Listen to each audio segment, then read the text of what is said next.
శ్రీమాత్రే నమ. జై గురు దత్తాత్రేయ నమ. ఈ వీడియోలో మనం ఏప్రిల్ 2వ తారీఖు నుంచి మే 11వ తారీఖు మధ్యన కుజగ్రహం మేషరాశిలో సంచరిస్తున్న సమయంలో ఎటువంటి ప్రభావాలు కనబడతాయి అనే పరిశీలనలో మనకి ఏప్రిల్ 2వ తారీఖున శని భగవానుడు మీనరాశిలో ప్రవేశించి అక్కడ ఉన్నటువంటి శని భగవానుడితో కలియడం జరుగుతూ ఉంటుంది. ఇది ఒక విధంగా మంచి కాంబినేషన్ కాదు. శని భగవానుడు కుజగ్రహంతో కలిసినప్పుడు వృత్తిపరమైనటువంటి ఇబ్బందులు జాతకుడికి ఏర్పడుతుంటాయి. అదే శని భగవానుడు కేతుగ్రహంతో కలిసిన ఉద్యోగంలో మార్పు కానీ ఉద్యోగం పోవటం కానీ జరుగుతూ ఉంటాయి. అలాగే ఎవరి జన్మ జాతకంలో అయినా సరే శని కుజగ్రహాలు కలిసినప్పుడు వారు జీవితంలో తొందరగా సెటిల్ అవ్వలేకపోవడం, ఏ వృత్తి యందు ఆసక్తి ఉండదు, మంచి నాలెడ్జ్ ఉంటుంది, టెక్నికల్గా చాలా తెలివైన వారు ఉంటారు, అయితే పని చేయడానికి ఇష్టపడకపోవడం వల్ల వారి జీవితంలో సరిగ్గా సెట్ అవ్వలేకపోతుంటారు. కొంతమంది జీవితాంతం ఏ ఉద్యోగం చేయకుండానే ఉంటారు. అలాగే పెళ్ళి కూడా చేసుకోకుండా ఉండేవాళ్ళు కూడా ఉంటుంటారు. ఒకవేళ వివాహం అయినా కూడా వారి జన్మజాతకంలో శని కుజులు కలిసి ఉంటే వివాహ జీవితం కూడా సరిగ్గా సాగపోవడం జరుగుతూ ఉంటుంది. ఇదే స్త్రీ జాతకంలో శని కుజులు కలిసి ఉంటే అసమర్థుడైనటువంటి భర్త రావడం వల్ల ఆమె వివాహ జీవితం చాలా స్ట్రగుల్గా ఉంటుంది. భర్తకు సంపాదన లేకపోవడం, భార్య మీద ఆధారపడడం, ఇటువంటి ఇబ్బందుల వల్ల జీవితం స్ట్రగుల్ అవుతుంటుంది. బట్ ఏదైనా రెండు శత్రుగ్రహాల కలయిక మీనరాశిలో కంప్లీట్గా ఎటువంటి ప్రభావం చూపుతుంది, ప్రస్తుతం జరుగుతున్నటువంటి యుద్ధ వాతావరణంలో ఈ గ్రహాల ప్రభావం ఎంతవరకు ఉంటుంది అన్న విషయాన్ని మనం ఈ వీడియోలో పరిశీలించే ప్రయత్నం చేద్దాం. శ్రీమాత్రే నమ. జై గురు దత్తాత్రేయ నమ. ఈ వీడియోలో మనం తులారాశి వారికి ఏప్రిల్ 2వ తారీఖు నుంచి 11వ తారీఖు మధ్యలో కుజగ్రహం మీనరాశిలో ప్రవేశించిన కారణంగా తులారాశి వారి మీద ఏ విధమైన ప్రభావం ఉంటుంది అని పరిశీలించినప్పుడు, తులారాశి అధిపతి శుక్రునికి కుజుడు సమగ్రహం, అంటే ఇద్దరు సములు అవుతుంటారు కానీ పరస్పరంగా శత్రుగ్రహంగానే భావించడం జరుగుతూ ఉంటుంది. ఏదైనా పాపగ్రహాలు 6వ స్థానంలో సంచరించినప్పుడు అది శుభ ఫలితాన్ని ఇవ్వడం జరుగుతూ ఉంటుంది. అంటే ఏదైనా శత్రువులపై విజయం, కోర్టు కేసుల నుంచి విముక్తి, రుణదాతల నుంచి విముక్తి లాంటిది లభిస్తూ ఉంటుంది. అయితే ఇక్కడ ఏదైనా ఒక గ్రహం ఒక భావంలోకి, ఒక రాశిలోకి మారినప్పుడు అక్కడ వేరొక గ్రహం ఉంటే ఆ గ్రహంతో ఇప్పుడు కొత్తగా వెళ్ళిన గ్రహం కలియడం వల్ల ముందుగా అక్కడ ఉన్నటువంటి గ్రహం యొక్క ఫలితాలు ఇవ్వవలసి ఉంటుంది. దాని తర్వాత సొంత గ్రహం ఆ గ్రహం ఫలితం ఇవ్వడం జరుగుతుంటుంది. అంటే ఇప్పుడు ఈ కుజుడు మీనరాశిలో ప్రవేశించి అక్కడ ఉన్నటువంటి శనితో కలియడం వల్ల శని యొక్క ఫలితాలు ఇవ్వడం వలసింది, అలాగే కుజుడు ఫలితాలు కూడా ఇవ్వడం జరుగుతూ ఉంటుంది. ఇప్పుడు ప్రధానంగా మీకు 6వ స్థానం అన్నది విజయస్థానం లాంటిది.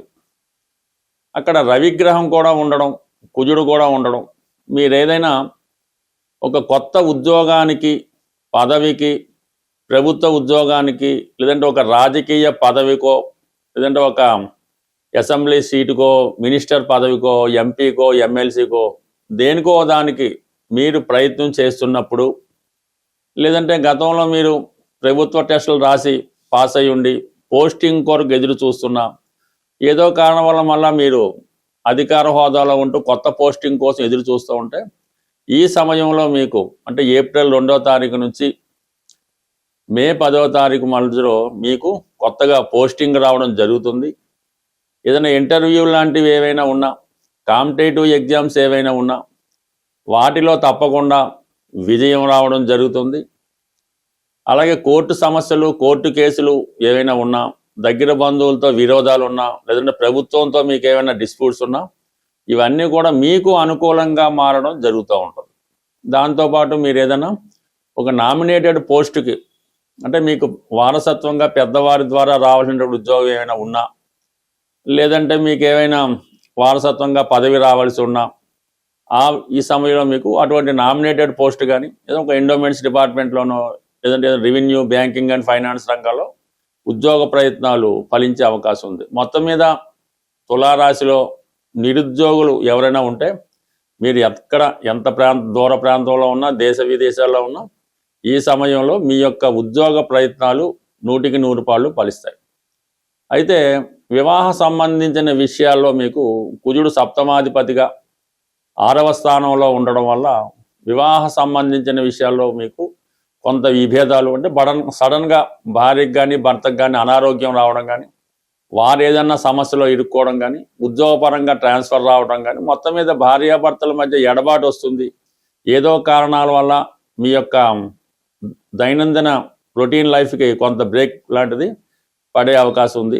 అలాగే మీ కుటుంబంలో ఎవరికైనా సరే అటు కొత్త ఉద్యోగం రావడం కానీ, సడన్గా హెల్త్ ప్రాబ్లం రావడం కానీ, లేదంటే మీ కుటుంబంలో ఉన్నటువంటి అమ్మాయిలకి అత్తవారితో ప్రాబ్లమ్స్ రావడం కానీ, కొన్ని కొత్త డిస్ప్యూట్స్ కూడా మీ కుటుంబ సభ్యులకి రావడం జరుగుతుంటుంది. మీ వరకు విజయం రావడం జరుగుతుంటుంది.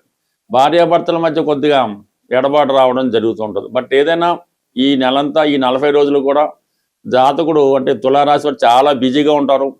ప్రతి దాంట్లో పాటు కొంత తొందరగా పాల్గొనడం, ఆ పని తొందరగా పూర్తి చేసుకోవడం, తొందరగా కోపానికి గురవడం, చాలా బిజీగా ఈ టైము గడపడం జరుగుతుంది. బట్ ఏదైనా సక్సెస్ మాత్రం మీరు ఏ పని చేపట్టినా కూడా 100కి 100 స్ట్రగుల్ ఆఫ్టర్ సక్సెస్ రావడం జరుగుతుంది. ప్రస్తుతం ఈ కుజ శని గ్రహాల కలయిక ఏదన్నా ఇప్పుడున్నటువంటి జరుగుతున్నటువంటి యుద్ధ వాతావరణం అవనివ్వండి, ఈ పెట్రోలు, గ్యాసు, నిత్యావసరాలు వస్తువులు ధరలు పెరగడానికి ఈ గ్రహాల కలయిక కొంతవరకు కారణం అవుతూ ఉంటుంది. చాలా వరకు నిరుద్యోగ సమస్య కూడా పెరుగుతూ ఉంటుంది ఈ గ్రహాల కలయిక వల్ల.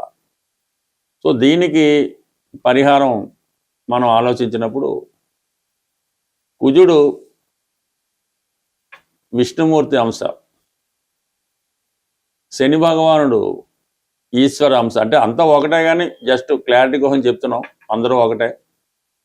ఈ రెండుకి జాయింట్గా కలిపి ఆంజనేయ స్వామి, అటు కుజుని యొక్క సమస్యలు, ఇబ్బందులు తొలగాలనంటే, కుజుడి వల్ల వచ్చే ఇబ్బందులు, అన్నదమ్ముల మధ్య విభేదాలు, భార్యాభర్తల మధ్య విభేదాలు, రుణ సమస్యలు, ఇటువంటివన్నీ కూడా కుజుని వల్ల వస్తూ ఉంటాయి. దానికి పరిహారానికి ఆంజనేయ స్వామి. నిరుద్యోగ సమస్యకి శనివారం నాడు రెగ్యులర్గా హనుమాన్ని పూజించుకుంటుంటే అవి నిరుద్యోగ సమస్య సాల్వ్ అవుతుంది. రుణ బాధలు, అన్నదమ్ముల గొడవలు, భార్యాభర్తల విభేదాలు, పెళ్లి సంబంధించిన సమస్యలు ఉంటే మంగళవారం రోజు ఆంజనేయ స్వామిని ఆరాధించడం వల్ల ఈ సమస్యలు సాల్వ్ అవుతాయి. శని భగవానుడు కూడా మరి 2 గ్రహాలకి ఆంజనేయ స్వామి కాబట్టి, శని యొక్క ఇబ్బందుల నుంచి మనం బయటపడాలంటే శనివారం రోజు నియమంగా ఉండి ఆంజనేయ స్వామిని ఆరాధించుకోవాలి. అంటే ఇప్పుడు జాయింట్గా మనం ఈ సమస్య నుంచి బయటపడాలంటే ఆంజనేయ స్వామి వారిని శనివారం రోజు చక్కగా అభిషేకం చేయించి వడమాల సమర్పించడం వల్ల మనకి కంప్లీట్గా ఈ సమస్య పరిష్కారం అవుతుంది. మీకు ఏ సమస్య అవనవండి, కనీసం 1 వారం అనేది చేసినంత మాత్రమే సరిపోదు.